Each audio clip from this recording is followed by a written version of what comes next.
One rainy night in a small Oregon town, a widowed father of 32 opened his door and found a stranger on his porch, her tears mixing with the rain, her voice shaking as she begged him for something no one ever dares to ask a stranger. She wasn't asking for money. She wasn't asking for love. She was asking for a chance to survive. And that single desperate knock would change his life, his 8-year-old son's life, and the entire quiet street that slept through the storm. If you want to know what happens next, hit that like button and comment the name of the city you're watching from so I can see how far my story has traveled tonight. Now, come with me into the story. The rain had been coming down for 3 days straight, the kind of Oregon rain that didn't announce itself with thunder or lightning, but simply settled in and refused to leave. It soaked the cedar shingles on the roof, flooded the gutters Landon Pierce kept meaning to clean, and turned the gravel driveway into a soft brown soup that stuck to the soles of his work boots. He didn't mind the rain, not really. After 8 years in Millbrook, Oregon, a person learned to make peace with weather the same way they learned to make peace with loneliness. You didn't fight it, you just built a roof and hoped it held. On this particular Thursday evening, Landon was standing at the kitchen counter with his sleeves rolled up to the elbows, scrubbing grease off his hands with a bar of orange pumice soap. He'd spent the afternoon inside the Hendersons' basement, crouched under a 40-year-old oil furnace that had no business still being in service, wrestling with a pilot assembly that kept coughing and dying. Mrs. Henderson had paid him in cash and a loaf of banana bread. The bread was on the counter now, wrapped in a tea towel, still warm. "Dad!" Landon looked up. His son, Ezra, was standing in the doorway between the kitchen and the living room, holding a book the size of his chest. Ezra was 8, small for his age, with a cowlick that refused every comb and a pair of wire glasses that were always sliding down his nose. He had his mother's eyes. Landon had learned over the years to look at those eyes without flinching. "What's up, buddy? It says here that octopuses have 3 hearts." Ezra pushed his glasses up with the knuckle of his thumb. "Is that true?" "If the book says so." "But how do you know the book's telling the truth?" Landon dried his hands on a dish towel and considered that. "I guess you don't. Not really. You trust it or you don't. And if you don't, you find another book and see if it says the same thing. That's a lot of work." "Welcome to being a person." Ezra nodded solemnly, as if this had been the most important answer he'd ever received, and carried the book back to the living room. Landon watched him go. The boy moved like someone carrying a glass of water up a flight of stairs, careful, deliberate, always just a little too aware of the world around him. He'd been like that since Sarah died. 4 years now. 4 years since the phone call, since the hospital parking lot, since Landon had driven home at 2 a.m. with a 3-year-old asleep in the back seat and no idea how to tell him his mother wasn't coming back. He shook the memory off the way a dog shakes off water. He'd gotten good at that. The kitchen smelled like banana bread and the faint metallic tang of rainwater seeping in around the window over the sink. Landon made a mental note to recaulk that in the spring, right after he dealt with the gutters and the fence post by the shed that had started leaning like a drunk. The house had been his grandfather's, a 2-bedroom with a front porch that sagged on one side and a backyard that went straight into the tree line. It wasn't much, but it was paid off, and it was quiet, and it had been enough. He made Ezra a grilled cheese for dinner. He made himself one, too. They ate at the little table by the window, and Ezra talked about a kid at school named Dominic who'd eaten a crayon on a dare and had to go to the nurse. And Landon listened and nodded in the right places and felt, for a few minutes, the narrow and specific happiness that came from being exactly where he was supposed to be. Then the knock came. It was a strange knock. Not the confident rap of a neighbor returning a borrowed drill, not the polite double tap of the mailman dropping off a package. This knock was uneven, hesitant, 3 quick strikes, and then nothing, as if whoever was on the other side had changed their mind halfway through. Landon glanced at the clock on the microwave.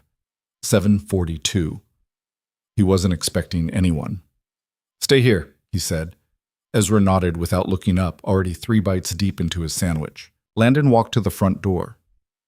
Through the frosted glass panel beside it, he could see a shape, a person, standing hunched against the wind.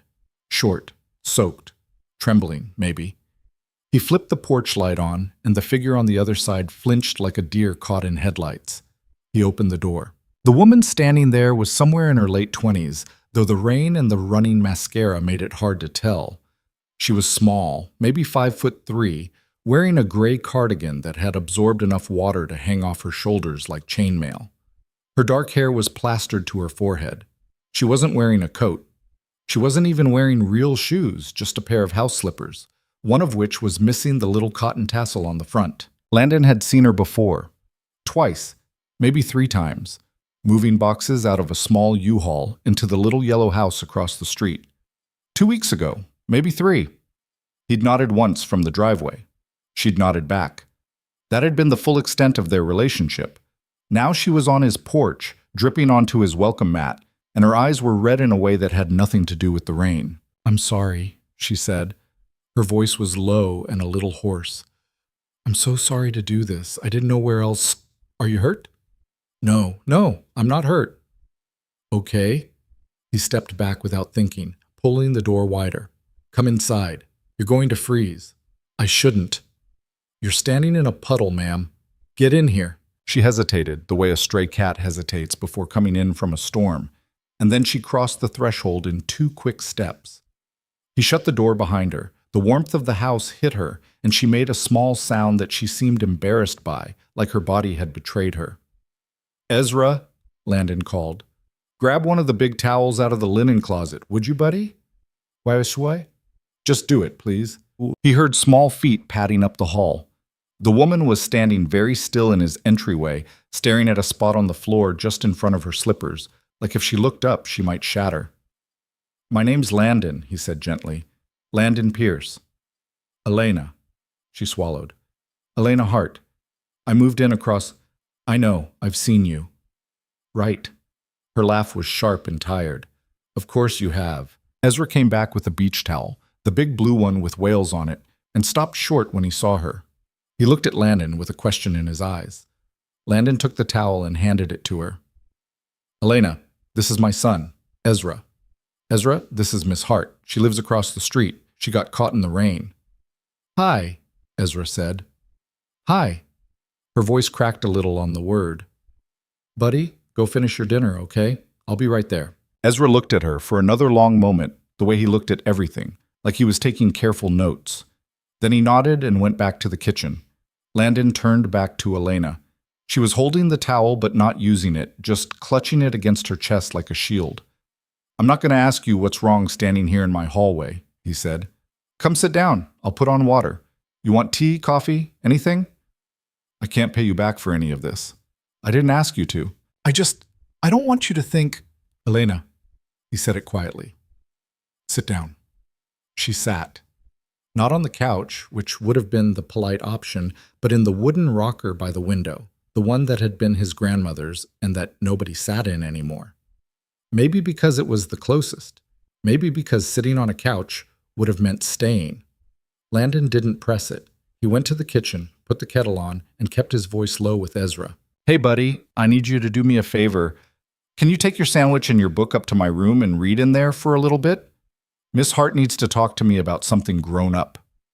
"Is she in trouble?" "I don't know yet, but she's scared and she came here, and we don't leave people standing in the rain. You understand?" Ezra nodded. He gathered his plate and his octopus book and carried them both up the stairs with the careful seriousness of a boy who had already learned, too young, that sometimes adults had conversations that couldn't happen with kids in the room. When Landon came back into the living room with 2 mugs of black tea, Elena was still in the rocker, but she'd started to shake. Not from cold, he thought. The house was warm enough. She was shaking the way people shook when whatever had been holding them upright for hours finally let go. He set one of the mugs on the little side table next to her and sat down on the couch, leaning forward with his elbows on his knees. He didn't want to loom. He wasn't a huge man, 6 foot even, but he'd learned over the years that a man his size in a small room could feel like a lot to someone already afraid. "Take your time," he said. She stared at the mug for a long moment. Her hands came up slowly and wrapped around it, and she let out a breath that sounded like it had been caged behind her ribs for a week. "I need to ask you for something," she said, "and I know how it's going to sound, and I'm asking anyway because I ran out of better ideas 3 hours ago." "Okay. I need a place to stay tonight. Not here, not your house. I wouldn't. Just somewhere. A hotel that doesn't ask for ID, a motel, anywhere. And I don't have a car and I don't have my purse and I... Her voice broke. She pressed the heel of her hand against her mouth. I am so sorry. I am so sorry to be doing this. Landon was quiet for a second. Not because he didn't know what to say, but because he was trying to pick the right thing out of a dozen wrong ones. Elena, what happened tonight? It doesn't matter. It does if I'm going to help you. You don't have to help me. I know I don't. Kept his voice even. I'm asking anyway. She looked up at him, finally, and he saw something move behind her eyes that he recognized, not from his own life, but from other people's. He'd seen it in his mother years ago, before his father had finally given up drinking the way he gave up everything else, by dying. It was the look of someone who had spent so long walking on eggshells that they'd forgotten how to walk any other way. There's a man, she said. His name doesn't matter. We were together for 4 years. I left him 6 months ago. I've moved twice since then. This house, the one across the street, I thought, she swallowed. I thought I'd gotten far enough. I took my mom's maiden name. I didn't tell anyone where I was going. I got a job at the library in town. I've been here 3 weeks. And he called me tonight. The kettle clicked off in the kitchen somewhere behind them. Neither of them moved. He called my cell phone, which he shouldn't have. I changed the number, twice. A short, bitter laugh. He knew where I was. He said he knew. He described my front door. He described the car in my driveway. He said he was coming for a visit and we were going to have a long talk and that I owed him one. And then what? Then I panicked. I locked every door. I turned off every light. I sat in my living room in the dark for about 40 minutes trying to figure out what to do, and I realized I didn't have anyone to call.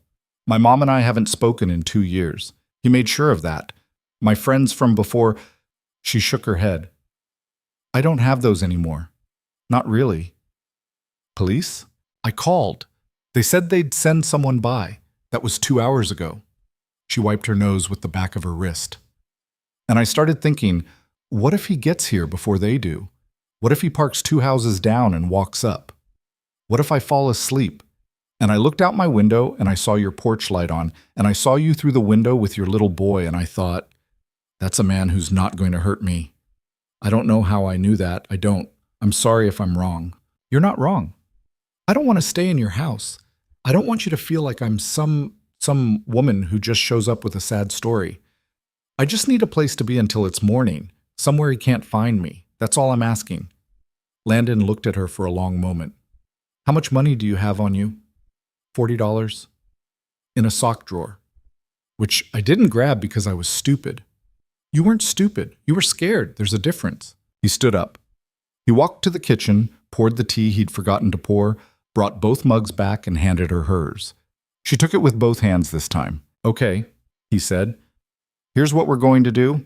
My couch pulls out. It's not fancy. There are clean sheets in the hall closet. You're going to sleep down here tonight, with the front door locked and the porch light on. And in the morning, I'm going to drive you to the station in town, and we are going to file a real report with a name attached, not just a drive-by. Then we'll figure out the next thing. Not tonight. Tonight you sleep. I can't do that. Why not? I don't know you. That's fair, but you said it yourself. I'm not going to hurt you. And my son is upstairs, and I don't keep dangerous things in this house. And if you want, I'll give you my phone and you can keep it under your pillow and call anyone you want at any hour. I'll sleep in Ezra's room tonight. You lock this one. Landon. Yeah. Why are you doing this? He sat down again, slowly, and looked at the floorboards between his boots. My wife died 4 years ago, he said. Car accident. Drunk driver, coming the other way, crossed the line. She lived for about 6 hours in the hospital. The whole time, the nurses kept coming in and out, and at one point, one of them, this older woman, she sat with me for 20 minutes while I cried. She didn't know me. She had a whole hospital to run. She sat there anyway. And she said something I've thought about every day since. She said, honey, we take care of each other, or we don't get through any of this. Elena didn't say anything. Her eyes were wet again, but it was a different wet, quieter. So, no, I don't know you, Landon said. But you knocked on my door and you're scared and I've got a couch. That's the whole calculation. It's not complicated. She looked down at her tea. Okay, she said. Okay. Thank you. Don't thank me yet. The couch is kind of lumpy. She laughed. It was a thin, surprised laugh, like something she hadn't used in a while and had forgotten the shape of. He let her have it. He stood, collected both mugs, and went to get the sheets from the closet. Ezra was in his father's bedroom, cross-legged on the bed, reading. He looked up when Landon came in. Is she staying? Just tonight on the couch. Why? Landon sat on the edge of the bed. He considered the truth. He considered the lie. He landed somewhere in the middle, which was usually where the truth actually lived. There's a person she used to know who's not a good person, he said, and she's scared he might try to find her tonight, and she doesn't have anywhere else to go. Ezra absorbed this. Like a bad guy? Sort of. Is he going to come to our house? Nobody. He doesn't know anything about us. He doesn't even know Miss Hart is here. And even if he did, I wouldn't let anyone in who shouldn't come in. You know that. I know. Hey. Landon put a hand on Ezra's foot. You okay? Yeah. He pushed his glasses up. She seems sad. She is sad. Can I give her my extra pillow? Landon looked at his son, this small, serious creature who had lost his mother before he was old enough to really remember her face, who still sometimes asked at night if the furnace sounded angry, who was offering a stranger his extra pillow. Yeah, bud. I think she'd like that. Later, after the couch was made up and the porch light was on, and Elena was sitting on the edge of the pullout with Ezra's extra pillow in her lap like a small, strange gift, Landon stood in the kitchen doorway and said, Bathroom's down the hall. There's a spare toothbrush in the second drawer. Take it. It's new, still in the plastic. Thank you. Lock starts to catch after you turn it. You have to push the door while you turn the deadbolt. I keep meaning to fix that. Landon. Yeah. She looked up at him. Her hair was still damp, and someone had handed her one of his flannel shirts to wear over her cardigan, which was Ezra's idea, which had surprised everyone, including Ezra. The shirt was too big on her, the sleeves hanging past her hands. I want you to know I don't make a habit of this, she said. I haven't knocked on a stranger's door in my entire life. I don't know what kind of person you think I am, showing up like this. I just want you to know I'm not a person who asks for things, usually. I didn't think you were. I used to be someone who handled things. I believe you. I'll be out of your hair by 9. Take your time. He turned off the overhead light, leaving only the lamp by the couch and the glow from the porch coming through the front curtains. He went upstairs. He checked on Ezra, who was already asleep with his book open on his chest. He took the book, marked the page with an old receipt from the hardware store, and set it on the nightstand. He kissed his son's forehead. In the hallway, he stood for a long time with his hand on the doorframe of his own bedroom. Downstairs, the house was silent. He could hear the rain on the roof, steady as a second heartbeat. He thought about locking his bedroom door. He decided not to. Whatever this was, it wasn't the kind of night where you put locks between you and a person who'd come to you bleeding. He climbed into bed and stared at the ceiling. 4 years, he thought. 4 years of keeping the circle small. The job, the boy, the house. The 3 legs of the stool. Every time he'd been tempted to let another person in, he'd remembered the hospital parking lot, the way the rain had felt on his face at 4 in the morning, the way Ezra had been so little in the car seat and so quiet on the drive home. The cost of love was the cost of losing it. He'd paid once. He wasn't sure he had another payment in him, and now there was a woman on his couch who had knocked on his door in house slippers. He didn't fall asleep for a long time.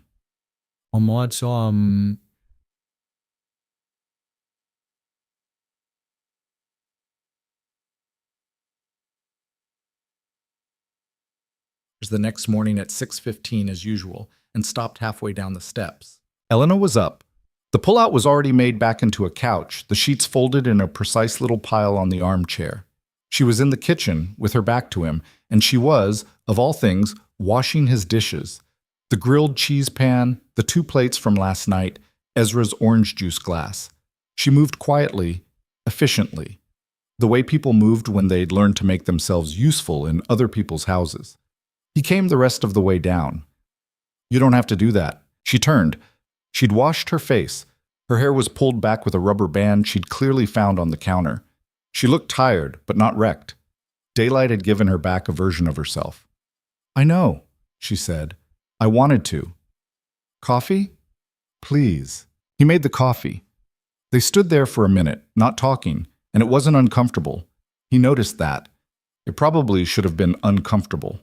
A strange woman in his kitchen at dawn, in his flannel shirt, washing his dishes. A year ago, the idea alone would have made his skin crawl. Now, it just was. "I called the station," she said. "I used your landline. I hope that's okay. They said I can come in any time before noon." "Okay, I can drive you whenever you want." "You don't have to." "Elena." "Right. Sorry."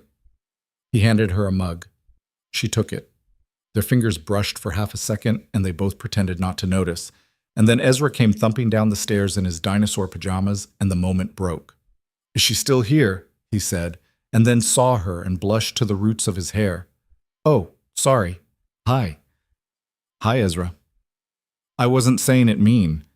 "I know. Good morning." "Good morning." Landon put cereal in front of his son. He poured milk. He made toast. He did the small, familiar choreography of a weekday morning, and Elena stood at the edge of it, drinking her coffee, watching them the way a person watches a fire they're not sure they're allowed to sit near. When Ezra's bus came, Landon walked him to the end of the driveway with the big umbrella. The rain had let up overnight, thinned into a drizzle that felt more like fog than weather. Ezra climbed onto the bus and waved from the window. Landon waved back. The bus pulled away. He stood in the driveway for a second. Across the street, the little yellow house looked ordinary in daylight. Empty driveway, blinds drawn on the front window, a single wet newspaper on the porch, still in its plastic sleeve. He walked back inside. Elena was at the kitchen table, both hands around her coffee, staring out the window at the backyard. "Ready when you are," he said. She nodded. She didn't move for a second. "Landon, last night you said something about the nurse, about taking care of each other." "Yeah. I want you to know I'm not going to make that a thing you regret. I don't want anything from you. I'm going to go to the station, and I'm going to figure out what to do next. And by tonight, I'll probably be in a hotel out by the interstate, and by next week I might not even be in Oregon." "Okay. I mean it. I hear you. I just don't want you to think—" "Elena." He sat down across from her slowly. "I'm not thinking anything. I made coffee. You're drinking it. That's as far as I've gotten this morning. You don't owe me a plan." She looked at him. He looked back. And for the first time since she'd walked into his house, neither of them looked away right away. Then she nodded. She set the mug down. She stood up. "Let's go," she said. He drove her to the station in his old Ford, which smelled like motor oil and the pine air freshener Ezra had picked out 3 Christmases ago. She sat in the passenger seat with her hands folded in her lap. And they didn't talk much, but she did say, about halfway there, "Your son is very kind." And Landon said, "He gets that from his mother." And Elena said, "I'm sorry about your wife." And he said, "Thank you."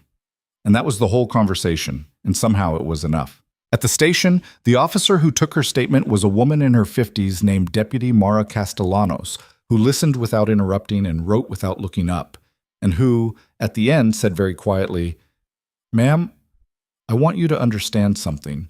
You did the right thing coming in, and I'm going to help you. But this kind of thing, these kinds of men, they don't stop because we ask them to. Do you have somewhere safe to be?" Elena hesitated. "She does," Landon said from the chair he was sitting in along the wall. Elena turned. He looked at her, not Deputy Castellanos. "You do," he said, "for as long as you need. I've got a spare room. Ezra's got the other. It's not a permanent thing. It's a safe thing, until you figure out the rest." "Landon, I'm not asking you to be anything. I'm saying there's a door and it's open. That's it. That's—" She stared at him. The deputy looked between them, her pen still poised over the paper, her face carefully blank in the way of a woman who had seen a lot of people cross paths in her station and had learned when to stay out of it. Elena's eyes filled. She looked down at her lap. She pressed the heels of her palms against her eyes, hard, and she breathed in and out, and then she took her hands away and she looked up at the deputy, and she said, "Yes, I have somewhere safe." And Deputy Castellanos nodded once and kept writing. Outside on the steps of the station, The drizzle had turned back into real rain. Landon pulled the hood of his jacket up. Elena stood next to him, not moving yet. "I still don't know you," she said. "I know. I don't know what I just said yes to." "Neither do I." She laughed, a small, stunned sound, and then she shook her head, and she walked with him to the truck. He unlocked her door first. She climbed in. He climbed in on the driver's side. He turned the key. The engine caught on the second try, the way it always did when it was wet. He pulled out of the lot. The wipers beat a slow, even rhythm across the windshield. Neither of them said anything for a mile. Then Elena said, "I'm not going to be easy to live with." "Nobody is." "I'm serious." "So am I." A pause. The rain, the wipers. "Ezra's going to have questions," she said. "He's got questions about everything. Yesterday it was octopuses." "That's not the same." "No," he said. "It's not. We'll answer them the same way, though, one at a time, honest." She looked over at him. He kept his eyes on the road. "Landon." "Yeah. Thank you. For last night. For this morning. For—" She waved a hand. "All of it." "You don't have to thank me yet." "Why not?" "Because you haven't been in the house for 24 hours. You might hate it." "I won't." "You might." "I won't." He allowed himself a small, tired smile. He drove them home through the rain, past the hardware store and the post office, and the old feed co-op that had been closed for a decade, past the turn for the elementary school where Ezra was probably drawing an octopus in the margin of his math worksheet, past all the landmarks of the narrow, careful life he'd built for himself and his son. At the corner of Ash and 3rd, he slowed to let a dog cross. Elena watched it go, and when he turned onto their street and pulled into the driveway of the little house with the sagging porch, and he cut the engine, and the rain came down steady on the roof of the truck, Elena didn't move to get out right away. She just sat there, looking at the front door, the one she'd knocked on 12 hours earlier in a pair of house slippers, the one she'd been so certain, then, she would never be able to look at again without shame. "I don't know what this is," she said quietly. Landon sat with his hands on the wheel, and he looked at the same door, and he thought about his wife, and he thought about his son, and he thought about the woman beside him whom he did not know and already, somehow, had decided to make room for. "Me neither," he said. And they got out of the truck, together, and they walked through the rain to the porch. The porch boards creaked under their weight the way they always did, a small, familiar complaint Landon barely noticed anymore. Elena noticed. She flinched at the sound just a little, and he saw it, and he pretended not to. He unlocked the door and held it open, and she stepped inside for the second time in 12 hours, and this time she didn't apologize. That was something, he thought. She stood in the entryway, dripping again, and looked around the living room as if she were seeing it for the first time. In a way, she was. The night before, she'd seen it through a scrim of panic. Now she saw the faded rug her grandmother had braided, the couch with the sunken spot on the left cushion, the bookshelf Landon had built himself out of pine boards that didn't quite line up at the corners. She saw the framed photograph on the mantel, a woman with a wide smile and a toddler on her hip, and she looked at it for exactly 3 seconds before she looked away, which was, Landon thought, a kind of grace most people didn't have. "I'll get you some dry clothes," he said. "I can wear what I have." "You came over with one outfit, Elena." "I'll run across the street and grab a bag, quick, 5 minutes." He thought about that. The little yellow house across the road, the newspaper still on the porch, the blinds she'd drawn the night before in the dark. Nothing about the morning said anyone had come by. The neighborhood was quiet. A man was raking wet leaves 2 houses down. A school bus rumbled past the corner. "All right," he said, "but I go with you." "You don't have to—" "Elena, you can tell me I don't have to do things until you're blue in the face. I'm still going to do them, save us both the time." She opened her mouth. She closed it. She nodded. They crossed the street together. It was a short walk, 50 feet of cracked asphalt, but she walked it like someone approaching a burner to check if it was still hot. She had her key in her hand before they got to the porch. She unlocked the door and stepped inside and stopped, and Landon stopped behind her, and for a moment neither of them moved. The house was exactly as she'd left it. That was the point. Nothing had been touched. Nothing had been disturbed. The lamp by the window was still off. The throw blanket was still bunched on the floor where she'd dropped it when she'd stood up in the dark and decided to run. It should have been a relief. Instead, Landon watched her shoulders tighten, as if she'd been braced for something and didn't know what to do with the absence of it. "He didn't come," she said quietly. "Maybe not. You don't believe that. I believe he didn't come last night. I don't know about tonight." She exhaled. She went down the hall and he heard her pulling open drawers, the soft thump of a duffel bag on a bed. He stood in the living room of her little yellow house with his hands in his jacket pockets and tried not to look at anything.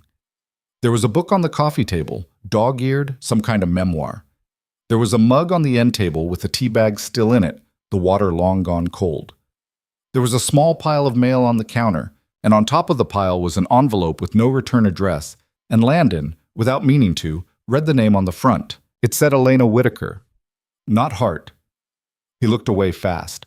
Whatever name she was wearing now, she'd earned. He wasn't going to make her say it twice. She came back into the living room carrying a green duffel, a backpack, and a plastic shopping bag with what looked like toiletries and a hairdryer poking out the top. Her eyes landed on the envelope, then on him. She saw that he'd seen. She didn't say anything. She picked up the envelope and slid it into the backpack without a word, and then she turned off the lamp she hadn't turned on, locked the front door behind them, and they crossed back together. Inside his house, she set the bags down in the spare room off the hall. Landon didn't follow her in. He stood in the doorway just long enough to say, "There's a dresser. 2 drawers are empty. The top one's full of Sarah's stuff I never moved. You can ignore it or I can clear it out, whichever you want." She looked at him. "I'd rather you leave it." "Okay." "I don't need the space. I'm not bringing a wardrobe."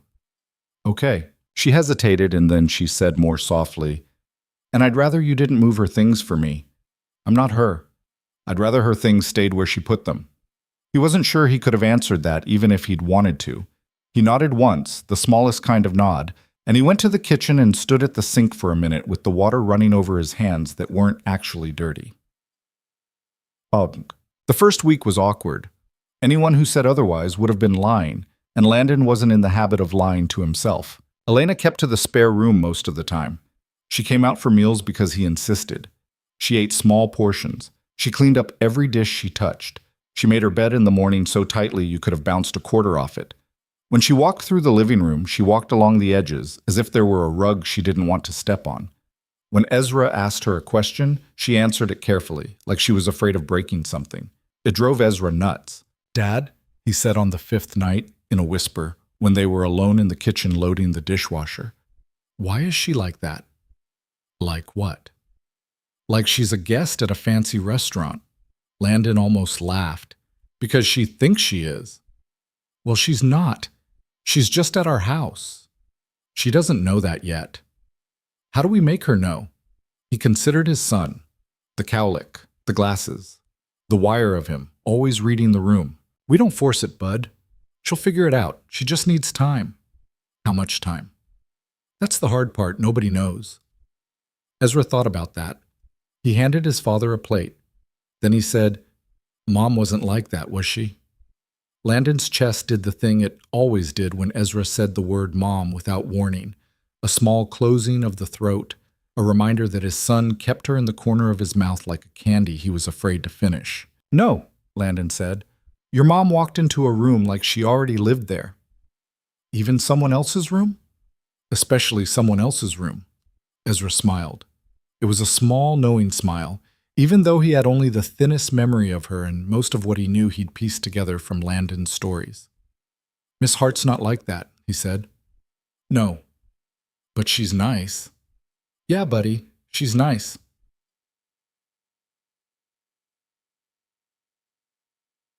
Landon had expected the phone calls to come. Elena had said the man had called her once, the night she ran. There was always a second call. Deputy Castellanos had explained it to both of them at the station. Men like this didn't stop. They paced themselves. They waited for the woman to get comfortable and then they knocked the chair out from under her. The deputy had given Elena the number for a domestic violence advocate 2 towns over. Elena had folded the card and put it in her wallet and not called it yet. Landon didn't push. The second call came on day 8. It was a Friday. Elena had been working her shift at the Millbrook Public Library, a tiny branch on 3rd Street with 3 rows of stacks and a reading corner for kids that had more beanbags than it had books. She'd started there 3 weeks before the knock on Landon's door. Mrs. Petrov, the head librarian, was in her late 60s, had arthritis in both hands, and had been quietly and visibly relieved to have a young woman to do the reshelving. Elena had been reshelving when the phone on the front desk rang. She picked it up the way she'd been taught, cheerful, practiced. Millbrook Public Library? This is Elena. How can I help you? A pause. Hello there, sweetheart. She went very still. Her hand tightened around the cord. She could feel her own pulse in the soft spot behind her ear. Wrong number, she said. No, it isn't. Don't call here.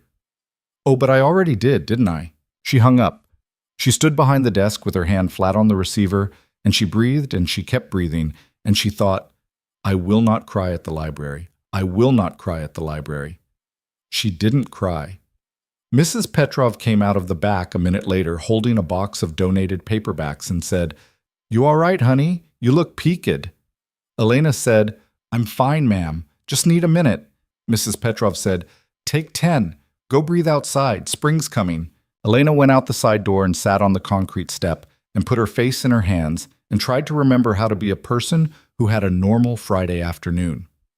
When Landon came to pick her up at 5, she climbed into the truck and buckled her seatbelt and said, in a voice that was much too level, He knows where I work.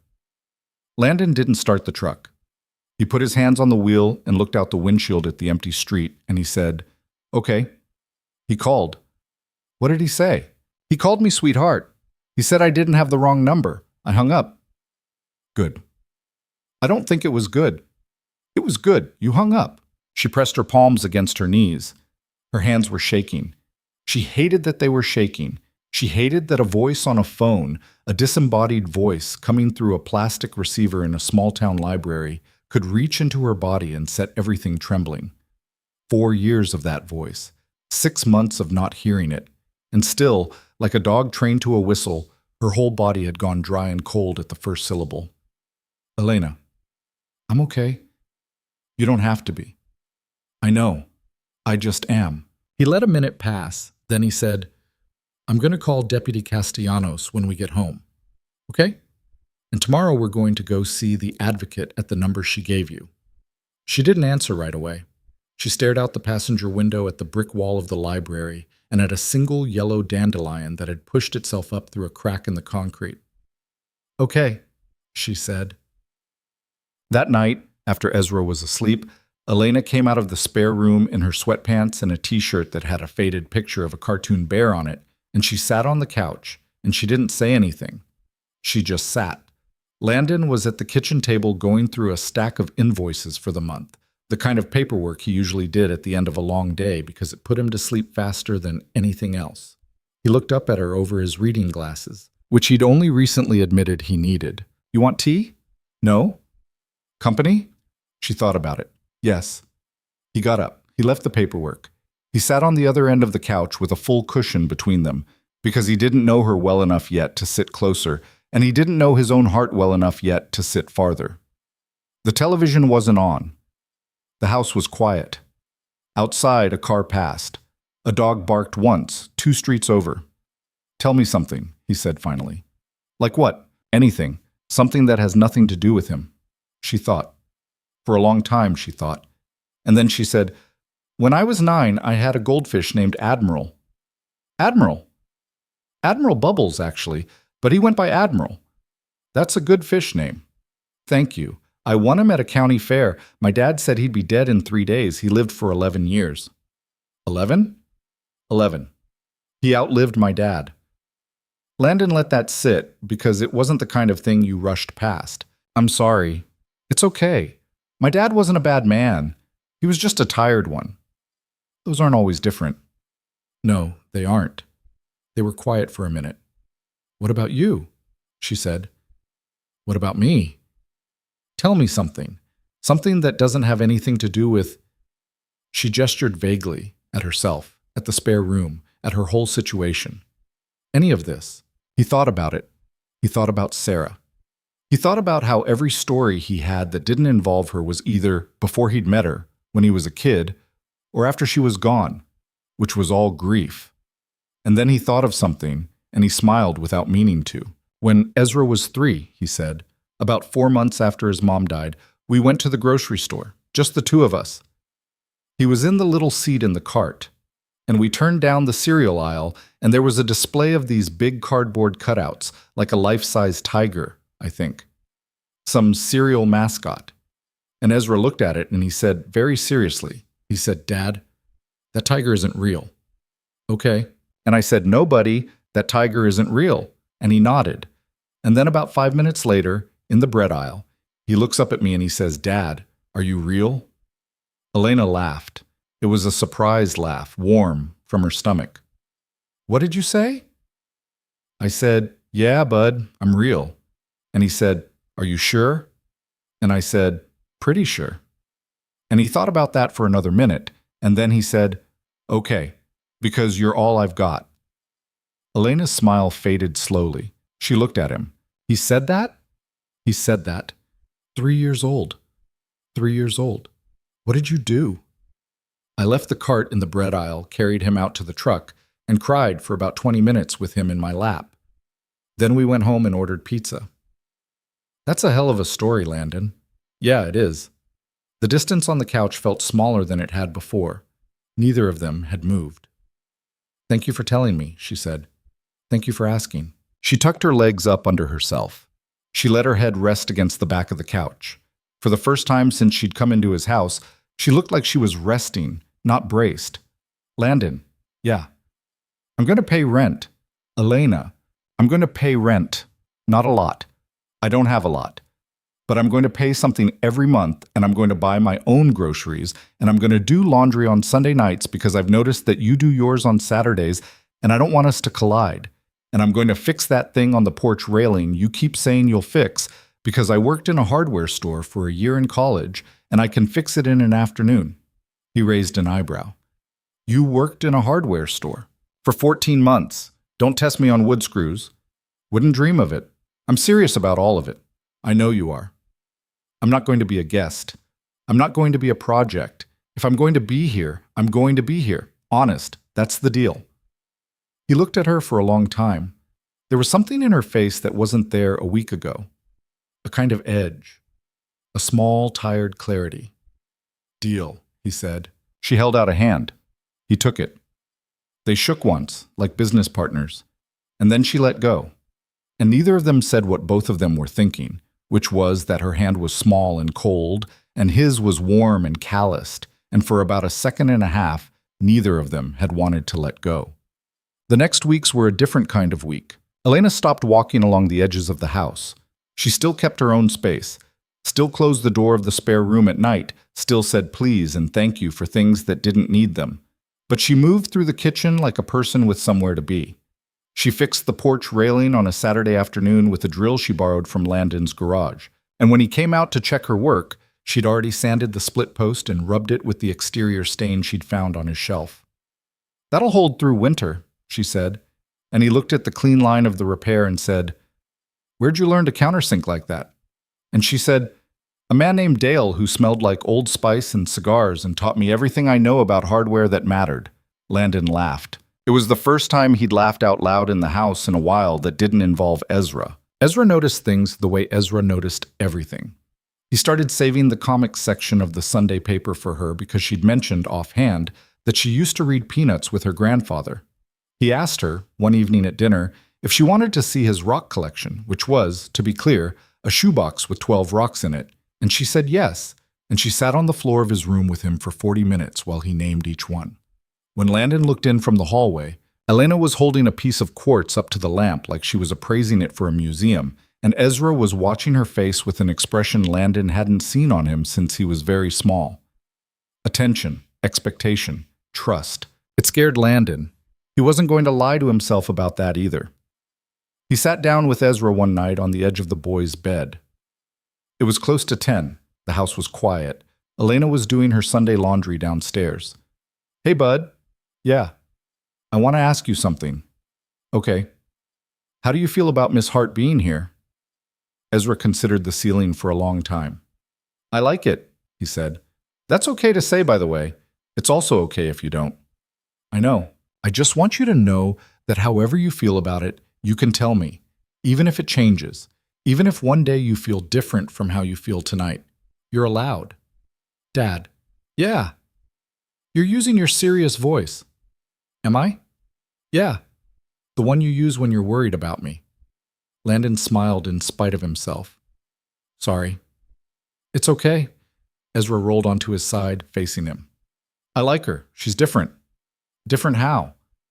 She doesn't pretend. Landon waited. Mrs. Henderson pretends, Ezra said.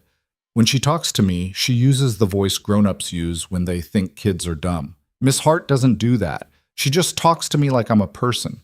And she laughs when something is actually funny. She doesn't do the fake grown-up laugh. Fair point. And she asks questions, like real questions.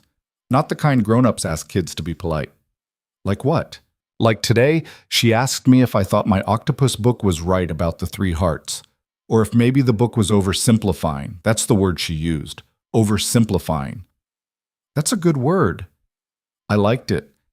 Landon watched his son. He tucked a piece of hair back from the boy's forehead.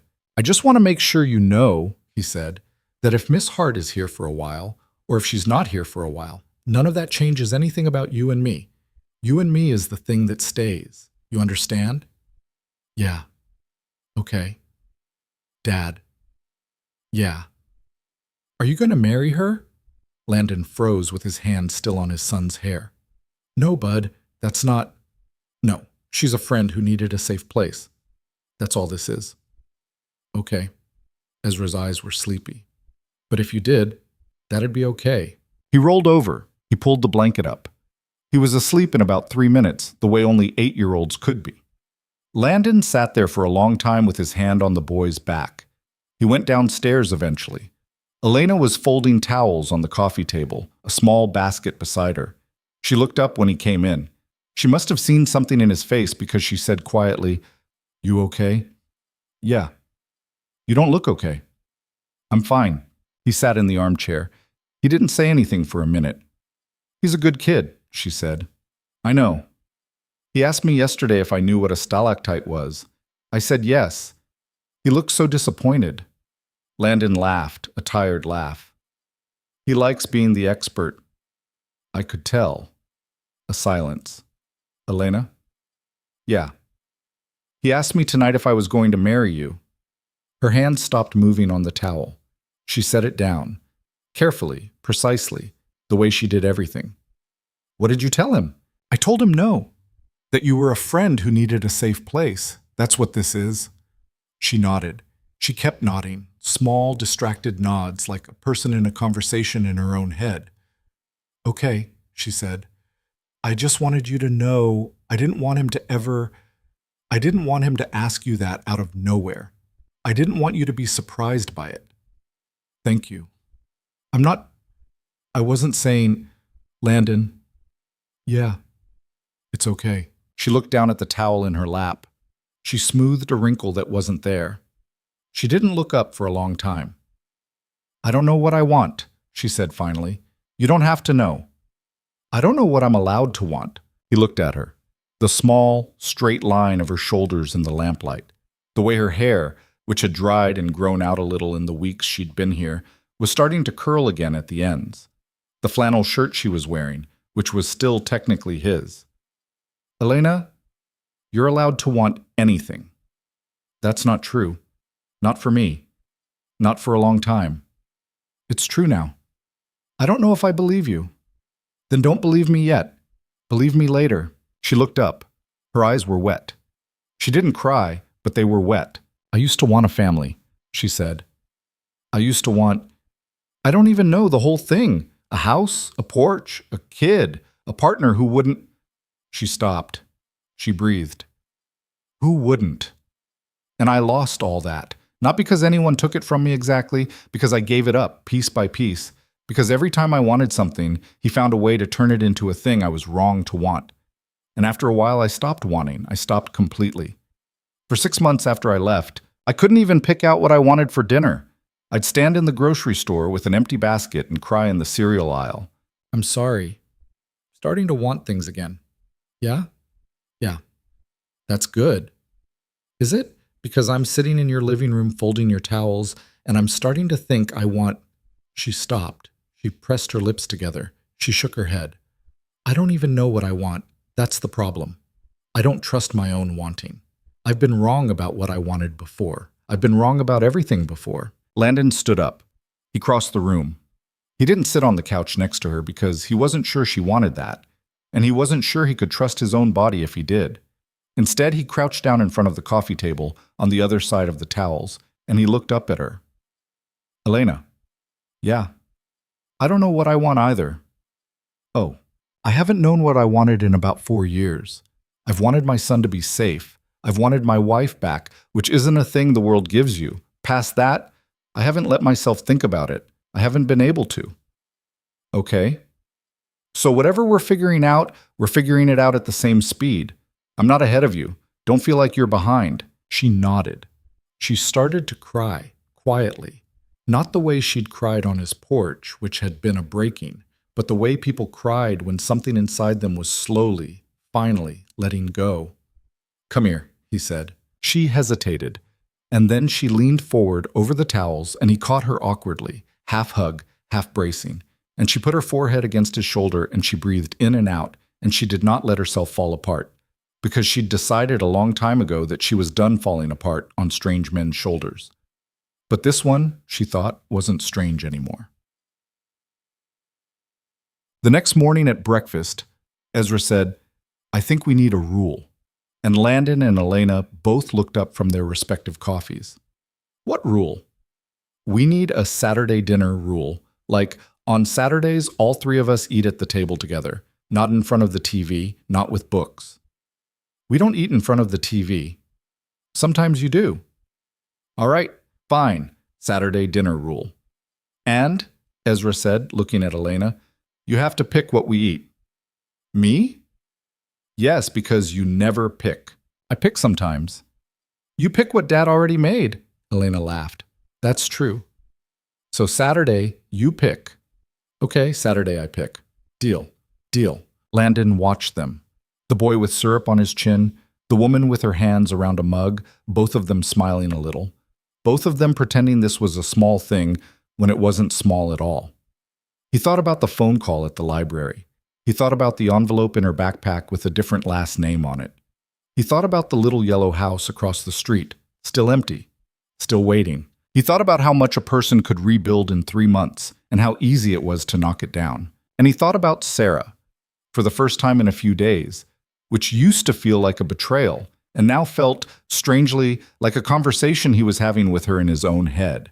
He thought about what she would say. She had been the kind of woman who said exactly what she thought. He closed his eyes for a second at the breakfast table, and he could almost hear her in the dry, affectionate voice she used to use when he was being slow on the uptake.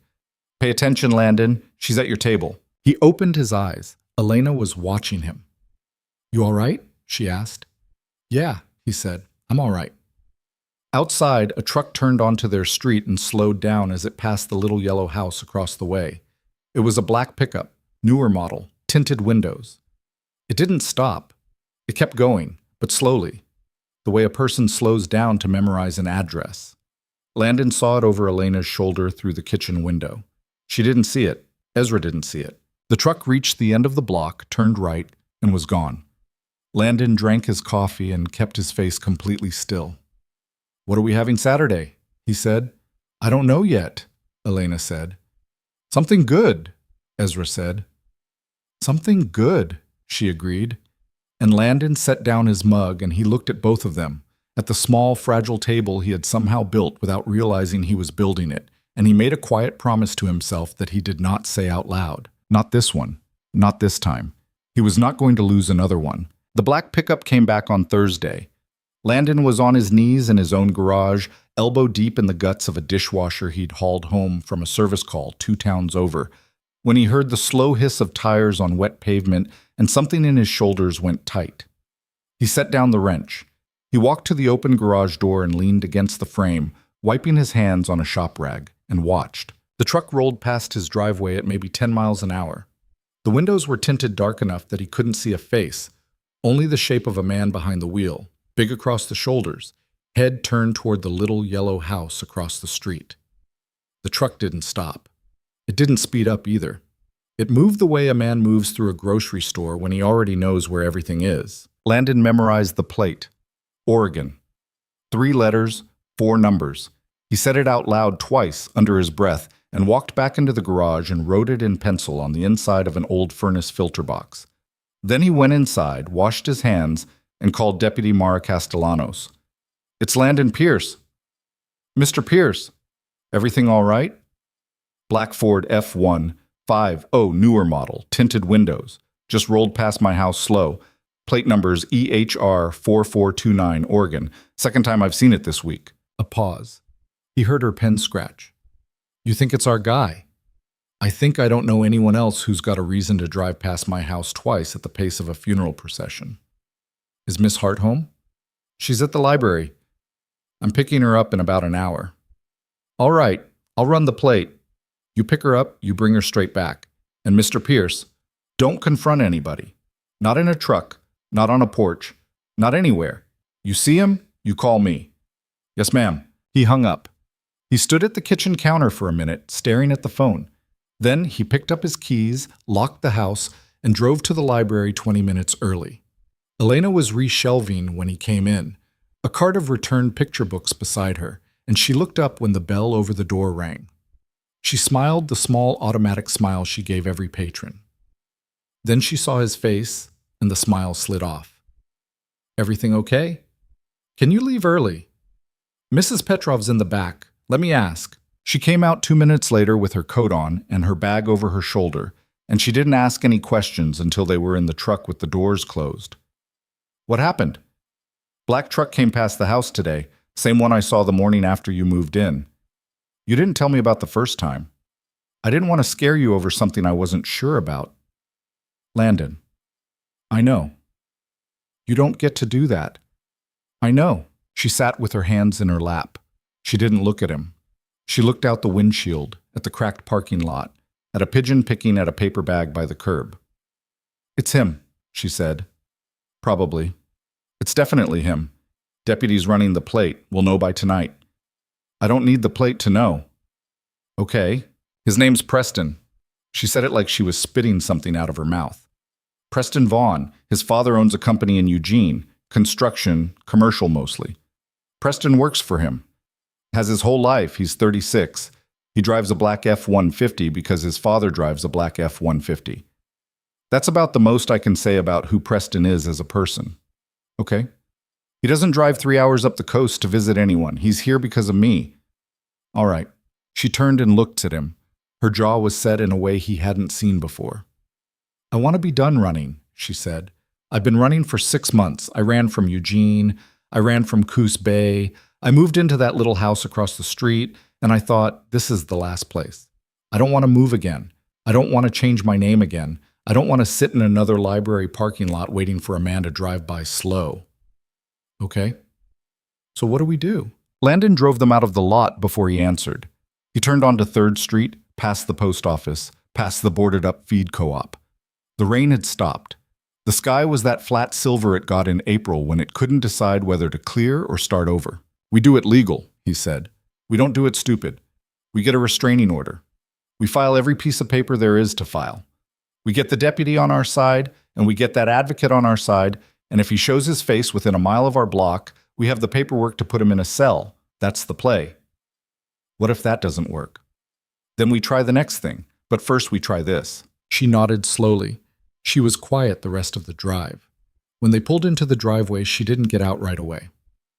"Landon." "Yeah. I'm sorry." "For what?" "For all of it. For bringing this to your door, literally. For putting your son in a house with a man like that somewhere in the picture." "Elena, don't tell me not to be sorry." "I'm not going to. I'm going to tell you it's not yours to apologize for. He's the one doing this, not you. He always made it feel like mine." "I know he did. That's the trick. That's how it works." She wiped her eyes with the back of her wrist. "I don't cry this much normally, I swear." "I know you don't." "How do you know?" "Because I've watched you for a month and you've cried twice, and both times you hated it." She laughed, a short, startled laugh, in spite of herself. She looked at him, and he looked back, and for a second the air between them felt too narrow for the cab of the truck. She got out. He got out. They went inside. The gossip started the next week. Small towns were small towns. Landon had lived in Millbrook long enough to know how it worked. A woman who had lived alone in a yellow house for 3 weeks, and who now, by all visible evidence, was living across the street with a widowed father, and his 8-year-old son was not going to go unremarked upon. The fact that no one had said anything out loud for the first month had been a small mercy, and Landon had known, distantly, that the mercy had an expiration date. It expired at Rita's diner on a Tuesday morning. Landon went to Rita's twice a week, sometimes 3 times, for the coffee and for the cinnamon rolls that Rita made from her grandmother's recipe, and for the booth in the back where nobody bothered him. He'd been going for years. Rita knew his order. Rita also knew everything else, because Rita ran the only diner in town, and the booths were close together, and she had the kind of ears that didn't miss much, even when she was pretending to mind her own business. He sat in his usual booth. He ordered his usual coffee. Rita brought it and didn't leave. Landon. Rita, I'm going to ask you something, and I want you to take it in the spirit it's meant. That's not a good way to start. Probably not. She slid into the booth across from him. Her apron was dusted with flour. Her hair was pulled back with a pen stuck through the bun. Who's the girl? He sipped his coffee. He set it down. Her name's Elena Hart. She moved into Whitaker's old place across the street from me. She's having some trouble with a man from her past, and she's staying with me until we get it sorted out. On the couch. I sleep upstairs. My son sleeps upstairs. That's the whole story. Honey, Rita, I'm not judging. You are a little. I'm not. She leaned forward, her elbows on the table. I'm asking because Barb Schaefer was in here yesterday, and she said Carol Milton said that woman's been in your house a month and has been seen wearing your flannel, and your son calls her Miss Hart instead of ma'am. And there's a second toothbrush in your bathroom when Carol went over to use it after her Tuesday coffee. Carol Milton goes through my medicine cabinet? Carol Milton goes through everyone's medicine cabinet. Jesus, Rita. I'm just telling you what people are saying. People shouldn't be saying it. People are always going to say something. That's not the news. The news is that you've spent 4 years making sure nobody said anything about you at all. And now there's something to say. And I don't know if you've figured out yet that you're going to have to decide what you're going to do about that. He drank his coffee. He looked out the window at the parking lot, at the line of pickup trucks and compact cars, at a hand-painted sign in the window of the antique store across the street, advertising an estate sale. What are my options? He said. You've got 3. Only 3? You tell people it's nothing. You make her move out. You make a big public to-do about it and end the speculation. Those are the options. You can play with the middle one or the third one 100 ways, but it's 3 shapes. What about option 4, where everyone in this town learns to mind their own damn business? That's not an option, honey. That's a wish. He laughed, a short, tired laugh, and he pressed his thumb into the corner of his eye where a headache had started to settle. Rita. Yeah. She hasn't done anything wrong. I know she hasn't. She's scared. I figured. She's running from a guy who drives a black pickup and who called her at the library last week and who's parked his truck on my street twice in the last 10 days. Rita's face changed. The diner gossip edge went out of it. She sat back. Landon? Yeah. You tell me right now if you need anything. I mean anything. My cousin in Portland's a lawyer. My nephew's a state trooper out in Pendleton. You say the word. I might take you up on that. You do. She got up. She refilled his coffee without asking. She said quietly on her way back to the counter, "For what it's worth." Sarah would have liked her. He didn't answer. He couldn't.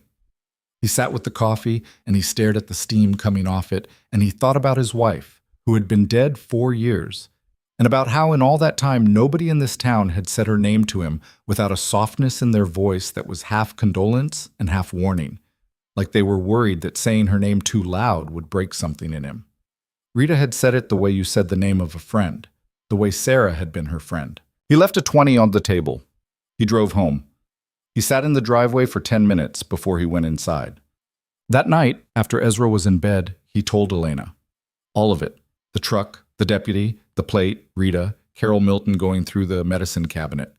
She sat on the couch and listened without interrupting, and when he was done, she was quiet for a long time. So the whole town knows I'm here. The whole town has been talking about it. There's a difference. Not much of one. No, not much. She put her face in her hands. She didn't cry.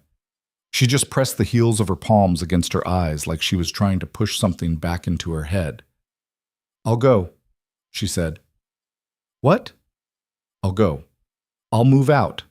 I'll find an apartment in Newport or Lincoln City, somewhere not here. I can't be the reason people are whispering about you. I can't be the reason your son hears something at school about his dad. I can't do that. Elena, I mean it. Look at me. She took her hands down. Her eyes were red. You are not leaving this house because Carol Milton went through my medicine cabinet. That's not what I know, but that's what it adds up to. You're not leaving this house because people in a small town can't help themselves. You're not leaving because Preston drove past. You're not leaving because I'm scared. If you leave because you want to leave, not because someone scared you out. You didn't sign up for a town knowing your business. Everyone in this town has always known my business. The day Sarah died, every person on this street brought a casserole over inside 6 hours. The day Ezra was born, a woman I didn't know knitted him a blanket and left it on my porch. That's how this town works. The cost of that is they talk. I've always known the cost. It's different now. It's not. Landon, they're talking about a dead woman's husband living with another woman. That's not the same as a casserole. I know what they're talking about. And you're okay with that? He was quiet for a long moment. I wasn't, he said finally. This morning at Rita's, when she asked me, I sat in that booth for about 20 minutes afterward, and I felt like a kid getting caught at something, like I'd done something wrong, like I'd betrayed Sarah by having you in this house. I drove home and I sat in the driveway, and I couldn't make myself come inside because I thought if I walked in and you were at the kitchen table, it would prove what everyone was saying. Her face went still. Okay, she said. Let me finish. Okay. I sat there for 10 minutes. And then I thought about Sarah. I thought about what she'd say. She would have said, Landon, what in the world are you doing sitting in a driveway? She would have said, that woman is in there scared and you're out here worried what the Schaefers think. She would have said, I've been dead 4 years. And if you're still organizing your life around what it looks like to people who never knew me, then you didn't learn a damn thing from losing me. Elena's eyes filled up. I don't know if she would have said that, she whispered. She would have said worse than that. Landon, I'm not going to hide you, Elena. I'm not going to let people in this town make you feel like you're a secret. I'm not going to let Preston make you feel like you have to keep running. If the price of you being safe in this house is that Rita Donovan and Carol Milton and the Schaefers have to rearrange their idea of me, they can rearrange it. I'll live. You say that now. I'll say it next week too. You don't know that. Try me. She was crying now, silently, the tears just slipping down her face without any of the shaking that usually went with it. She wiped them with the sleeve of her sweater. I don't want you to regret me. Elena, people regret things all the time. They don't know they're going to until they do. And I have been the thing people regret before. I've been the reason a man wished he'd done anything else with his life. I can't be that again. You were never that. I was to him. He lied to you. She looked up at him. Her mouth worked. He told me, she said, that nobody would ever love me the way he did. That I wasn't the kind of woman a normal man wanted. That I was too much. Too difficult. Too needy. Too something. Always too something. And I believed him. For 4 years I believed him. I let him decide what kind of woman I was. And even now, after 6 months, after all this, when I sit at your kitchen table, I still hear him in my head telling me, I'm going to be the thing you regret. You're not. You don't know that. I know I haven't regretted a single day you've been in this house. I know my son puts an extra pillow on your bed every night, even though I told him you have enough. I know you fixed my porch railing better than I would have, and you do your laundry on Sunday because you said you would, and you haven't asked me for one single thing you didn't need. You are not a thing to regret, Elena. You are a person I have been very slowly and very carefully falling in love with for about 3 weeks, and tonight I am done being careful about it. The words came out of him before he'd given his mouth permission. He heard them land. He saw her face change. He thought about taking them back. He thought about laughing, the way people laugh when they say something too true too fast. He didn't. "Oh," she said. "I know. Landon, I know. It's too soon. It's probably too soon. I know what your life has been. I know what you're still in the middle of. I'm not asking you to say anything back. I'm not asking you to be anywhere you're not. I'm just not going to sit in that booth at Rita's ever again and let someone treat you like a problem." She stared at him for a long time. The clock over the kitchen doorway ticked through a minute, then another. "I can't say it back yet," she whispered. "I know. It's not that I don't. I know. I just can't trust my own voice yet." "I'm not asking you to." "Landon." "Yeah." "Come here." He came. He sat next to her, closer than he had all month. She put her head on his shoulder. She didn't put her arms around him, and he didn't put his arms around her, and they just sat there with her head on his shoulder and his hand, very carefully, resting against the side of her hair. They stayed like that for a long time. 2 days later, Landon went to the courthouse in Newport with Elena and a woman named Diane Orrick from the Domestic Violence Advocacy Office, who had met them in the parking lot with a clipboard and a thermos of coffee and a face that had clearly seen 100 Tuesday mornings exactly like this one. Diane walked Elena through every form. She held Elena's hand under the table when the judge asked Elena to describe, in her own words, the nature of the relationship. Elena's voice shook twice. She didn't stop. The judge granted a temporary order. Preston Vaughn was to have no contact, direct or indirect, with Elena Hart or any member of her household. He was not to come within 500 feet of her residence, her place of employment, or her person. The order would be mailed to his last known address. A hearing for the permanent order was set for 3 weeks out. Elena walked out of the courthouse and stood on the steps in the sun and didn't say anything for a full minute. Diane rubbed her back.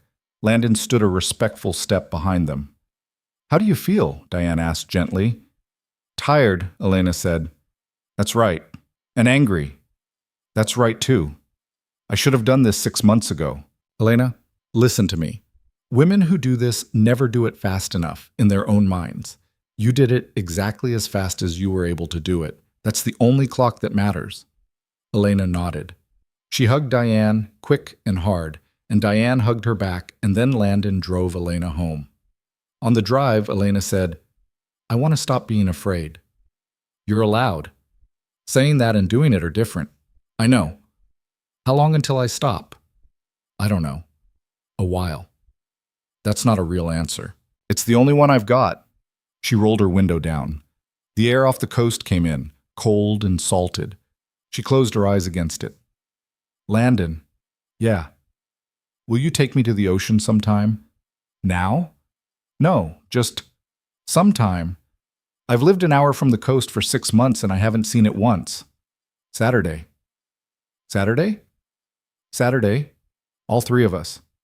Ezra's never too tired to stand on a beach. She smiled, a small private smile. Her face turned to the window. "Okay," she said.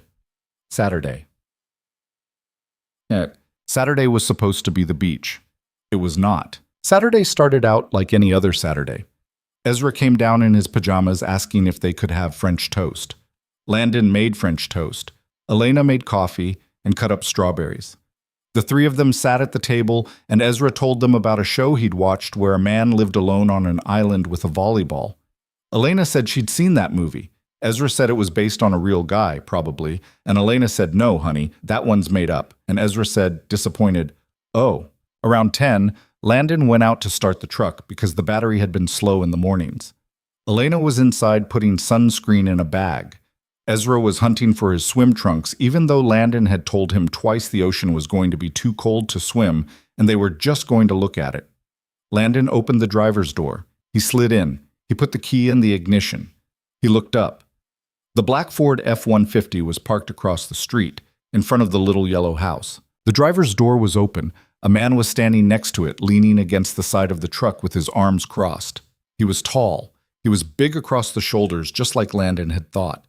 He was wearing a gray Henley and jeans, and he had a baseball cap pulled low, and even at 50 feet, Even through a windshield, Landon could see that he was looking straight at Landon's house. Landon got out of the truck. He didn't slam the door. He closed it quietly. He walked down the driveway. Not fast, not slow. And he stopped at the end of it, at the mailbox. "You're a ways from Eugene, he called across the street. The man didn't move. He tilted his head slightly. He smiled. It was a thin, tired smile. "I don't know you," he said. "I know you." "Do you? Your name's Preston Vaughn. You're violating a restraining order that was granted in Lincoln County Court Tuesday morning. You need to be in your truck and off this street in about 90 seconds, because the deputy's on her way right now." "Is she?" "She is." "You sound sure." "I called her when I looked out my kitchen window 2 minutes ago." Preston laughed, softly, like a man who'd heard a decent joke at a bar. He didn't move off the truck. "I just want to talk to her, neighbor." "She doesn't want to talk to you." "She said that?" "A judge said that, on paper, with a seal on it. You want me to go get a copy for your records? I'll get one." The front door of Landon's house opened behind him. He didn't turn. He heard Elena's footsteps on the porch, heard them stop. He heard her breath catch once, a sharp, frightened intake, and then go quiet. "Elena!" Preston called, across the street, in a voice so warm and reasonable it made something under Landon's ribs go cold. "Honey, come on, just a conversation, 5 minutes. I drove 3 hours. Elena didn't answer. "Go back inside," Landon said quietly, over his shoulder. "No." "Elena." "I'm not going inside." He heard her come down the steps. He heard her cross the lawn. He felt her stop next to him at the end of the driveway, half a step behind him. He did not look at her. He kept his eyes on Preston. "Preston." "Elena." The voice across the street softened further. It was the tone of a man speaking to a spooked horse. "You look good." "Don't. I just want to talk." "I said everything I had to say 6 months ago." "You left a note." "That wasn't a conversation." "It was all the conversation you were going to get." Preston pushed off the truck. He took 2 slow steps forward into the street. Landon's hand went, without his thinking about it, to the back of Elena's arm, light, steadying. He didn't pull her back. He didn't need to. She didn't move. "Stop where you are," Landon said. Preston stopped. He looked at Landon's hand on Elena's arm. Something in his face tightened. "That yours, or?" he said to Elena, nodding at Landon. "Don't," she said. "That's cute." "Don't, Preston. 4 years and this is what you ran to. A handyman in a mill town." Landon felt it. The old, bright, familiar rise of anger in his chest, the one he hadn't felt in years because he'd built a life where nothing was worth getting angry about. He took a slow breath in. He let it out. He kept his voice even. "You need to get in your truck, sir. You need to mind your business, sir." "She is my business." "Oh, she's your business now?" "Yeah. Since when?" "Since she knocked on my door scared of you and I said, 'Come in.'" Preston's face did something Landon would remember for a long time. It was the exact expression of a man who had always assumed he was the main character in every room he walked into, and was realizing in real time that he wasn't this time. Sirens, faint, from the east. Preston heard them. He cocked his head. He looked at Landon. He looked at Elena. His mouth twitched. "This isn't over, sweetheart," he said quietly to Elena. "Yes, it is," Elena said. Her voice shook, but she said it. "Yes, Preston, it is. It's over. It's been over. You're the only person in this story who didn't know." He stared at her. He opened his mouth. The sirens got louder. He got in his truck. He slammed the door. The engine roared. He pulled off the shoulder, tires spitting gravel, and took off down the street.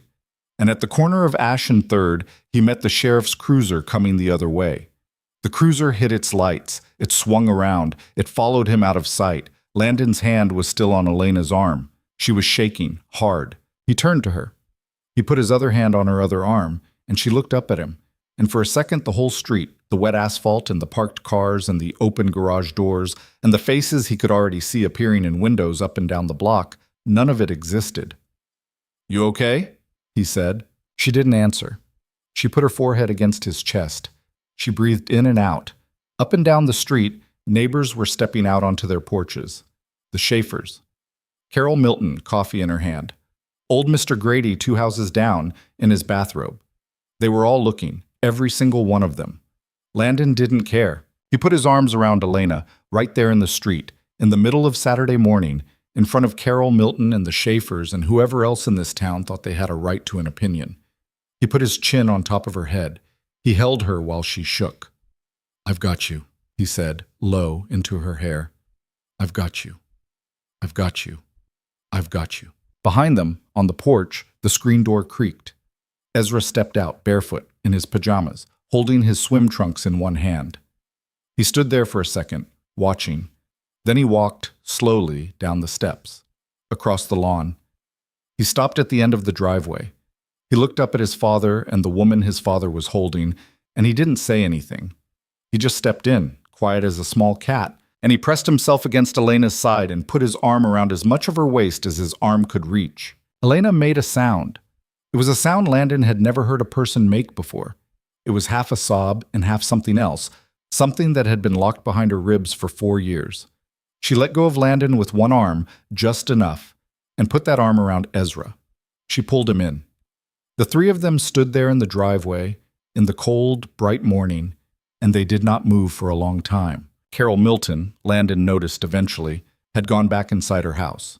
Mr. Grady had gone back inside his. The Schaefers had gone back inside theirs. Whatever the neighbors had come out to see, they had decided, one by one, it wasn't for them.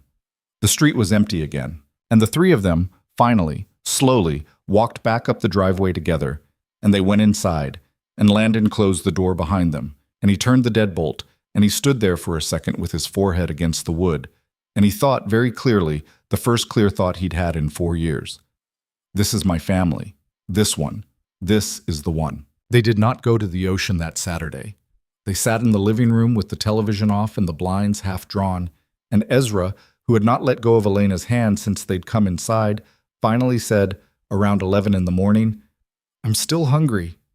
And it broke something in the room the way only an 8-year-old could break something. Elena laughed. It was a real laugh, shaky at the edges, but hers. Landon made pancakes. Nobody mentioned the beach. Nobody needed to. Deputy Castellanos called a little after noon. Preston Vaughn had been pulled over on the coast highway about 12 miles south of town. He'd been arrested for violation of the temporary protective order, which, under Oregon law, carried a possible sentence that was not nothing, but was also not enough to make Elena feel like she could breathe with her whole chest yet. He was being held overnight. He would post bail. That was how these things worked. "But he knows now," Mara said on the speakerphone in the kitchen, her voice tinny. "He knows we're watching. He knows the paper is real. And if he comes within 500 feet of you again, he's not getting bail next time. You hear me, Miss Hart?" "I hear you. You're not alone in this. You understand that?" "I'm starting to." "Good. That's the part I needed." She hung up. Elena stood at the counter for a long minute with her hand on the receiver. Then she turned around and looked at Landon and said, "I want to go across the street." "Now?" "Now. I want to pack up that house. I want to stop paying rent on it. I don't want it sitting there anymore like a door I might go back through." "Elena, are you sure?" "I'm sure." He looked at her. He nodded. They spent the rest of the afternoon moving her out of the little yellow house. There wasn't much. She'd never unpacked all the way, he realized, as they worked. Half her books were still in boxes. Her kitchen had 4 plates and 2 mugs. Her bedroom was a mattress on a frame, a nightstand, a lamp, and the dresser. She'd been living there like a woman who'd known, somewhere underneath, that she wasn't going to get to stay. Ezra helped carry the lighter things across the street. He was careful with her books, holding them two-handed like they were made of glass. Elena watched him through the living room window and said quietly to Landon, "He's going to be a good man someday. He's already a good man. He's just short. You know what I mean?" "Yeah, I know what you mean." By dinner time, the yellow house was empty. Elena handed the key back to the landlord that evening over the phone, apologized for breaking the lease early, offered to forfeit the deposit. The landlord, an old widow in Salem who'd inherited the property from her brother, said, "Honey, I don't want your deposit. You keep it. You sound like you've had a week." Elena cried a little when she hung up. Not the hard crying, the kind people do when someone they don't know is unexpectedly kind. That night, after Ezra was asleep, Elena came out of the spare room with a small cardboard box in her hands. She set it on the coffee table. Landon was on the couch reading the newspaper, which he still got delivered in print because he was, Elena liked to tease him, approximately 90 years old inside. "What's that?" he said. "My last box. From that house." "Okay. There's one thing in it I want you to see." She sat down next to him, the box between them. She opened the flaps. She reached in, under a folded sweater, and pulled out a framed photograph, an old one, the frame a little dented in one corner. She handed it to him. It was a photograph of a little girl, maybe 7, with dark, messy hair and a gap-toothed smile, standing on a dock somewhere, holding up a fish about the size of her hand. Next to her was an older man, silver-haired, laughing, with his arm around her shoulders. "My grandfather," Elena said. "His name was Owen. He raised me from about 8 to 13 because my mom was in and out of bad relationships and my dad was not really in the picture. Owen lived in a small town, smaller than this one. He had a workshop out behind his house. He let me hold every tool he owned before I turned 10. He died when I was 17. He looks like a good one. He was the best one. For a long time, he was the only good man I'd ever met." "Elena, I want to tell you something. I haven't said it out loud to anyone in a long time." "Okay." "When I met Preston, I was 24, and I remember the second week we were dating, I was telling him about Owen, about fishing off that dock, about how Owen used to let me sand wood with him, and how he never once corrected the way I did it. He'd just quietly fix it later after I went to bed. And Preston said, 'Sounds like you built your whole idea of a man around one guy.'" "That's not a nice thing to say." "No, but I thought it was. I thought it was insightful. I thought, oh, he's right, that's my problem. I've been holding men to this impossible standard set by a dead grandfather. I should relax. I should lower it. I should be grateful someone smart enough to notice that is willing to date me." "Elena, let me finish. For 4 years I lowered it. I lowered the bar again, and again, and again. Every time he hurt me, I'd tell myself I was still stuck on Owen, that I was comparing a real man to a ghost. And I think the worst thing he ever did to me, worse than anything with his hands, was make me ashamed of remembering a good man, make me apologize for having known one." She took the frame back from Landon. She set it on the coffee table, upright.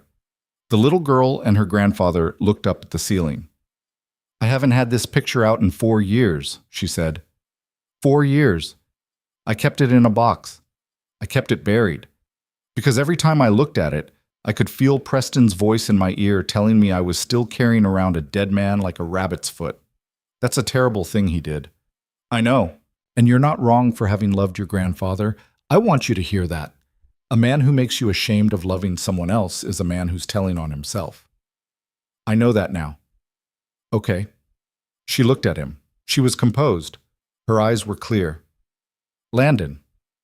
"Yeah. You remind me of him sometimes." "Of your grandfather?" "Of Owen. The way you sand wood in the garage.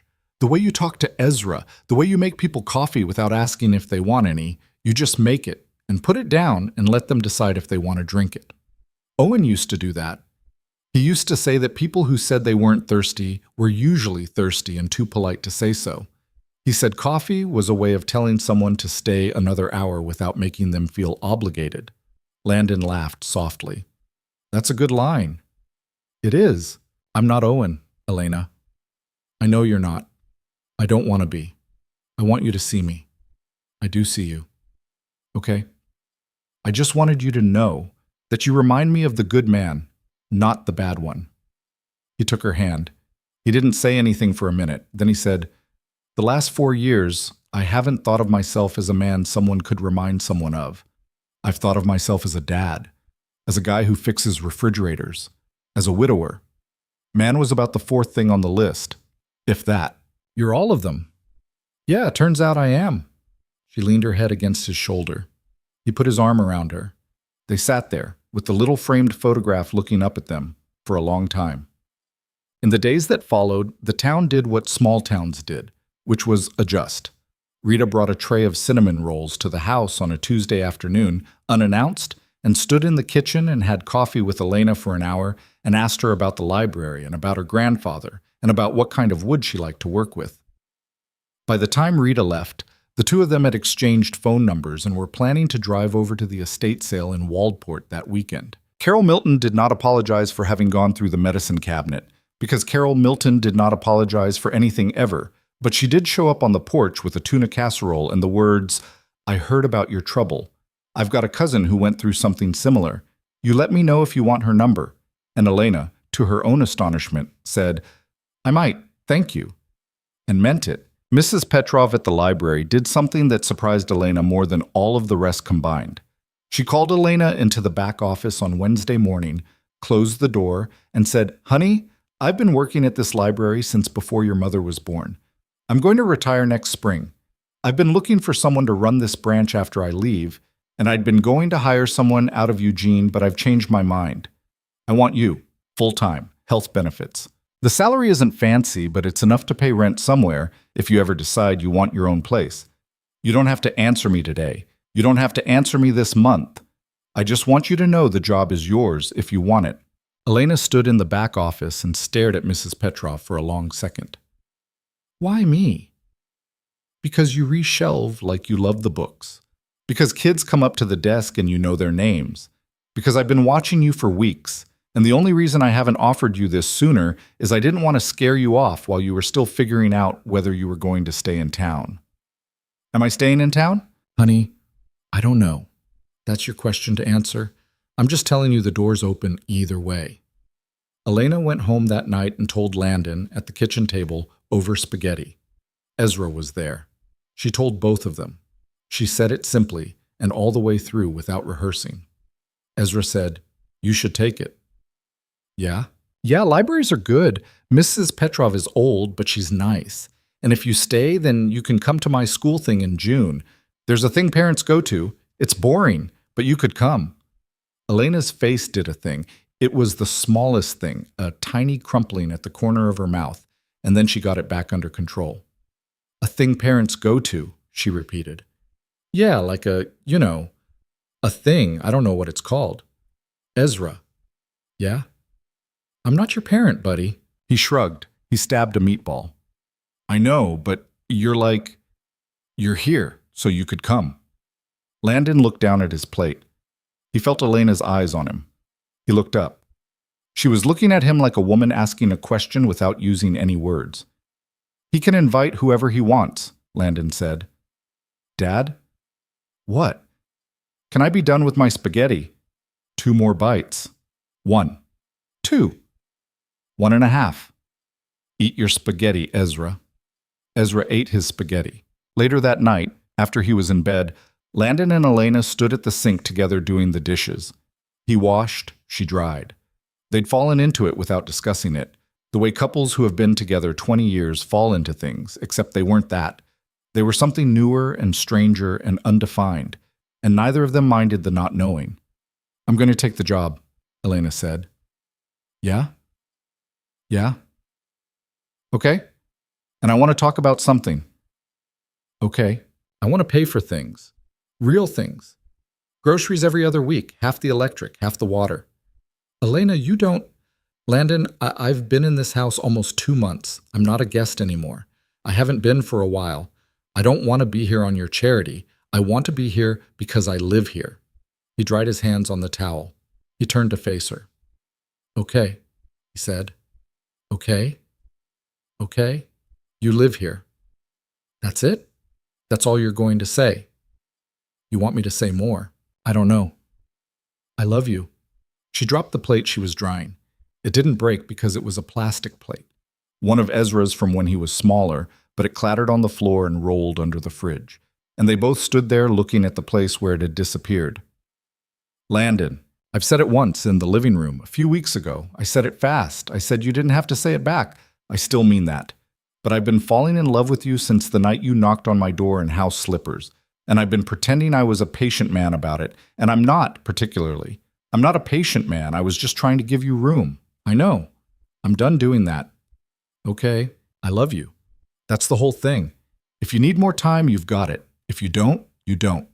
But I'm not going to let another day go by where you stand in this kitchen and think about paying me rent like this is a boarding house. This is not a boarding house. This is my home, and I want it to be your home. If you want." She looked at him for a long time. Her eyes were wet again, but she was used to that by now, and so was he. She reached up. She put her hand on the side of his face. Her hand was cold from the dishwater. "I love you too," she said. "Yeah?" "Yeah. I've loved you since you told me the story about Ezra and the tiger in the cereal aisle. I didn't know it was love then. I just knew it was something. I know now." "Okay. Okay. We're going to keep drying dishes. In a minute? Okay." She pulled him down. She kissed him. It wasn't a big kiss. It wasn't a movie kiss. It was careful and quiet. Two people who had both been broken and both been repaired enough to try again, and it tasted somehow like dish soap, and neither of them cared. When she pulled back, her forehead was against his. "I need to tell you something," she said. "Okay." "Ezra." "What about him?" "I know what I am and what I'm not. I'm not his mom. I'll never be his mom. I don't want to be. I want him to remember her. I want him to know every single thing about her that you can tell him. I want to be the person who helps him remember her, not the person who replaces her. I need you to hear me say that out loud." "I hear you." "And I want him to like me. I already know he does. But I want him to feel like I'm not trying to take anything from him. Ever." "You're not. He knows you're not. I want to make sure. Elena, do you know what he did 2 nights ago?" "What?" "He asked me if he was allowed to call you his friend. He used that word. Friend. He said, 'Is it okay if I tell kids at school Miss Hart is my friend and she lives at our house?' And I said yes, and he said, 'Okay.' I wanted to ask first because I didn't want to tell people the wrong thing. He's 8 and he was worried about getting the title right. Oh, he's deciding, on his own, what you are to him. He doesn't need you to be his mother. He has a mother. Even if she's not here, he needs you to be who you already are, which is the woman who listens to him talk about octopuses for 45 minutes and pretends it's the most important thing she's heard all year. It is the most important thing I've heard all year. See? That's what he needs." She laughed, a watery laugh. She wiped her face with the dish towel she was still holding, leaving a small smear of suds on her cheek. He wiped it off with his thumb. "Okay," she said. "Okay. Landon." "Yeah. I want to fish the plate out from under the fridge before Ezra's birthday because it's his favorite." "All right." They got down on the kitchen floor together. Landon with a yardstick, Elena with a flashlight from the junk drawer. They fished the plate out. It had a single piece of dust stuck to it. Landon washed it again. Elena dried it again. They finished the dishes. So, the permanent restraining order was granted 3 weeks later. Preston Vaughn did not appear at the hearing. His lawyer appeared for him and did not contest. The judge signed the order. It was a 4-page document. Elena read it twice, folded it carefully, and put it in a manila folder in the filing cabinet Landon kept in the spare room, which was now not really a spare room anymore, though nobody had said that part out loud yet either. She did not see Preston again. Not that week. Not the month after. Not the one after that. His truck did not come back down their street. His voice did not come through the phone at the library. The deputy called once a month for a while just to check in, and each call got shorter until eventually the calls stopped because there was nothing to report. Elena started the job as head librarian in the spring. Mrs. Petrov cried on her last day and gave Elena a set of library stamps that had belonged to Mrs. Petrov's mother, who had been the librarian before her. Elena cried too. They sat in the back office and drank coffee from a thermos Mrs. Petrov had brought, and Mrs. Petrov said, "You take care of this place, honey. You take care of these books. They outlive us. That's the best part of the job."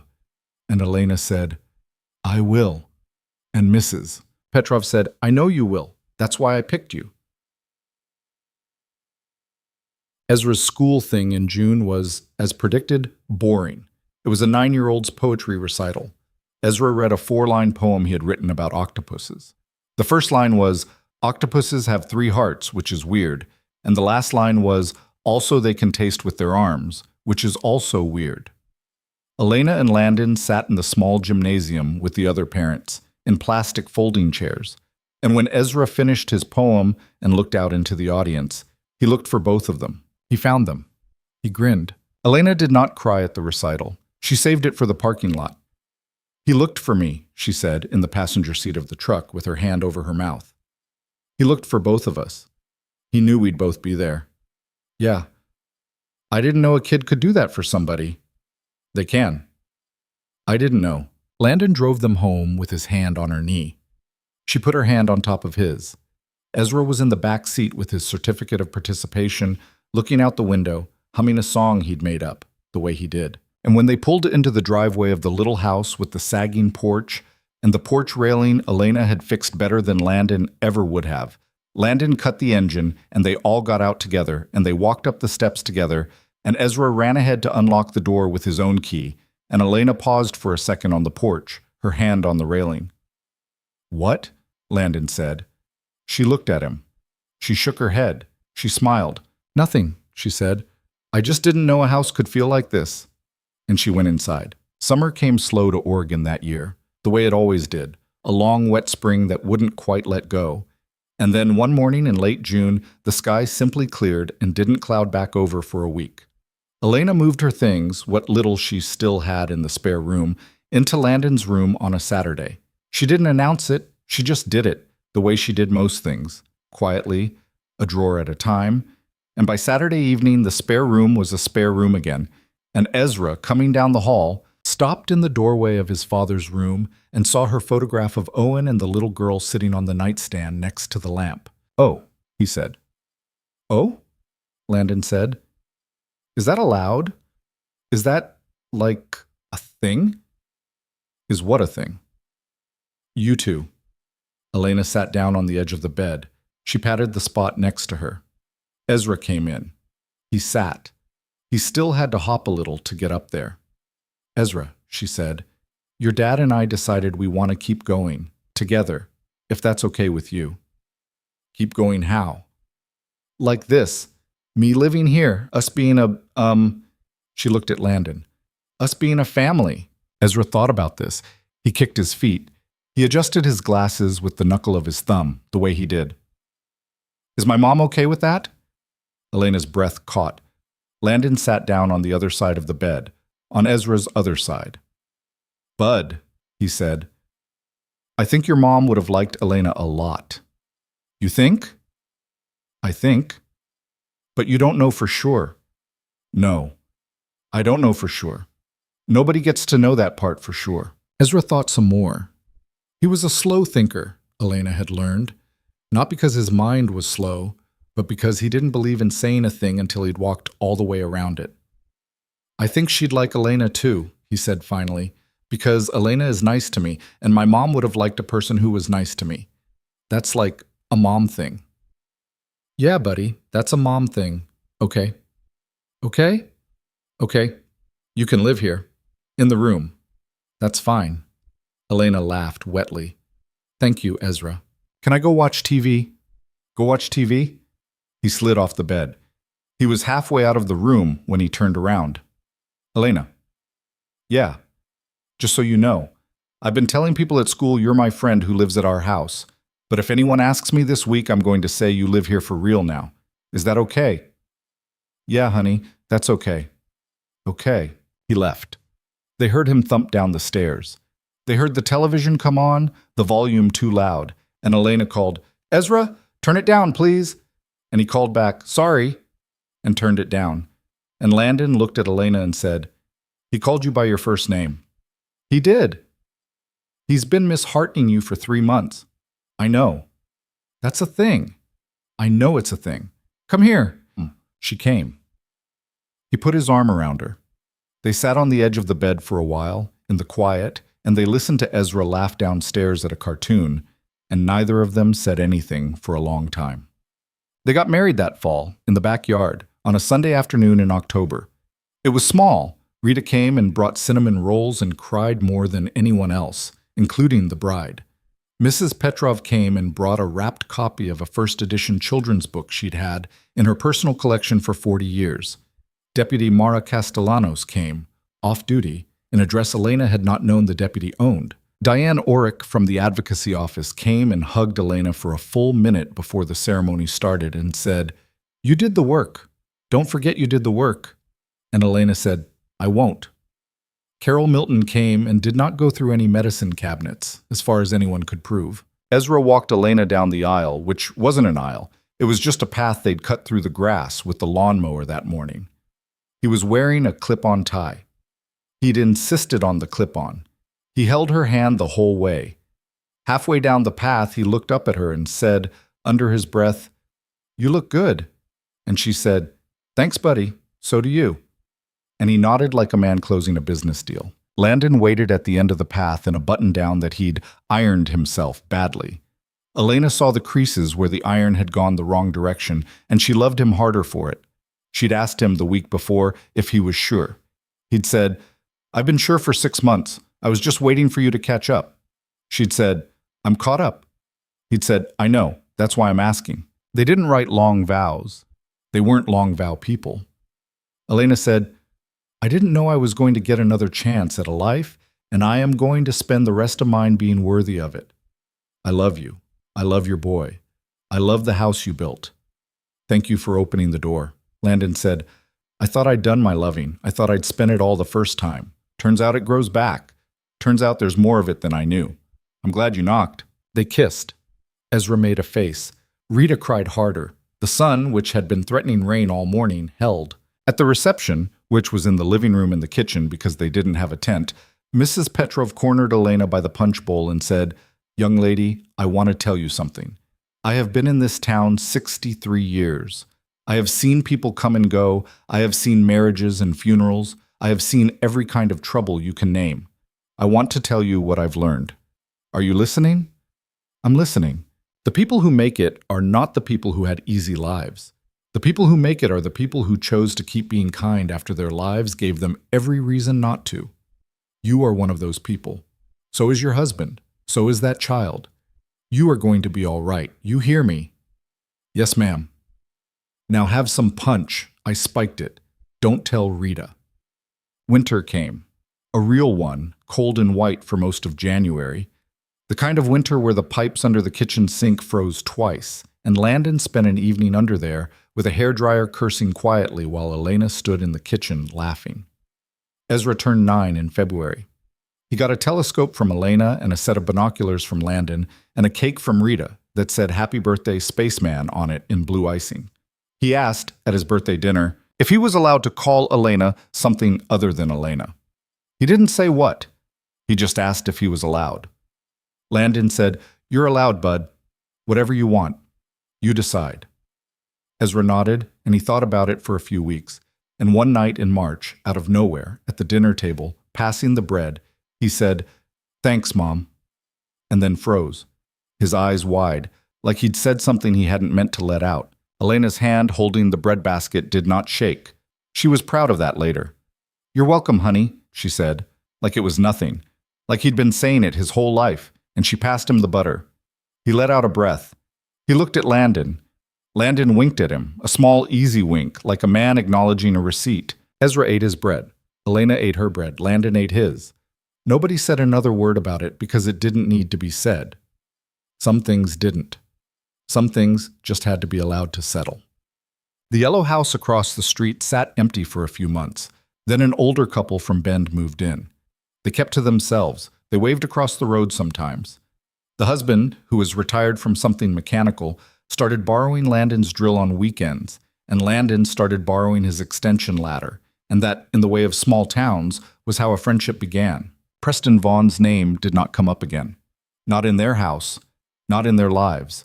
Elena heard through the grapevine 2 Christmases later that he had moved to Portland, remarried, and started over.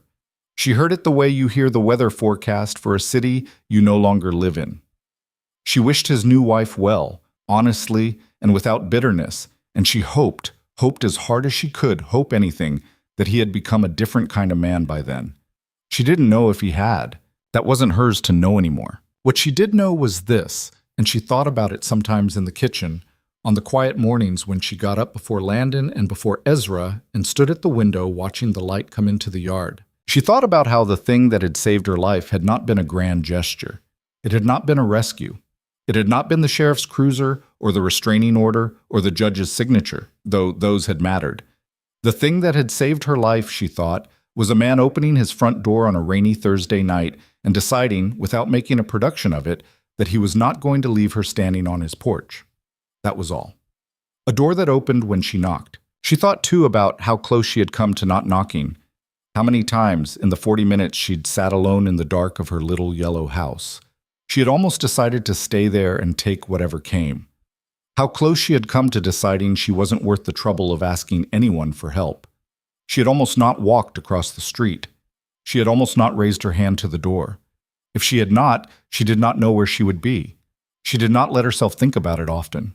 Only sometimes, standing at the kitchen window before the coffee was ready, she would say a small silent thank you, not to anyone in particular, just out into the morning for whatever it was inside her that had walked across the street anyway. And she thought more than anything about the lesson she did not want to lose. A person could be told, for years, that they were too much, that they were not the kind of person someone would love without conditions, that they were lucky to be tolerated. And a person could believe it, all the way down to the bones, and still, somewhere inside them, keep alive a small, stubborn ember of knowing it wasn't true. You could not kill that ember just by telling it to die. It survived being told to die. It survived being buried under 4 years of a man's voice. It survived being hidden in a shoebox with a photograph of a grandfather. It survived. And one night, it got a person up off a couch and across a rainy street to a stranger's door, because that ember knew something the person above it had forgotten, which was that there was another life available, if you were willing to ask for it. That was the thing, she decided. That was the only real lesson there was. You had to be willing to ask. Other people could not save you if you did not knock. She made coffee. She made it strong, the way Landon liked it. She poured 2 mugs. She heard him come down the stairs behind her, slow on the first step because his knee was getting older. And she turned with both mugs in her hands and she smiled at him. And he smiled back, still half asleep, his hair sticking up in the back. "Morning," he said. "Morning." "You been up long?" "A little." "Thinking." "A little." "Anything good?" She handed him his coffee. "Yeah," she said, "something good." He kissed her on the forehead. He took his mug to the kitchen table. Ezra thumped down the stairs a few minutes later in his pajamas, his hair even worse than Landon's, and sat down at the table and said, "What's for breakfast?" And Elena said, "Pancakes?" And Ezra said, "Yes." And Landon said, "You're spoiled, buddy." And Ezra said, "I know." Outside, a bird started up in the maple tree by the porch. The morning light came through the kitchen window and laid itself down on the floorboards. Elena stood at the stove with the pan heating under her hand, and behind her at the table were the 2 people she had almost never known. And in front of her was a kitchen window that looked out on a street she had almost never walked down. And the whole thing, the whole improbable thing, was built on one knock at one door on one rainy Thursday night when a frightened woman in house slippers had decided, against every voice in her head that told her not to raise her hand and ask. That was the story. That was the whole of it. A house that had been quiet got loud. A man who had been alone got found. A boy who had been brave too young got to be a kid again. A woman who had been told she was too much discovered she was, in fact, exactly enough, and had been the whole time, and had only needed somewhere safe to put herself down. Elena poured the batter into the pan. It hissed. She listened to her son behind her argue with her husband about whether 9 was old enough to have coffee. She smiled to herself, a small private smile, and she thought, this is the life. This one. Right here. The one I almost didn't knock for. She was never going to stop being grateful she had.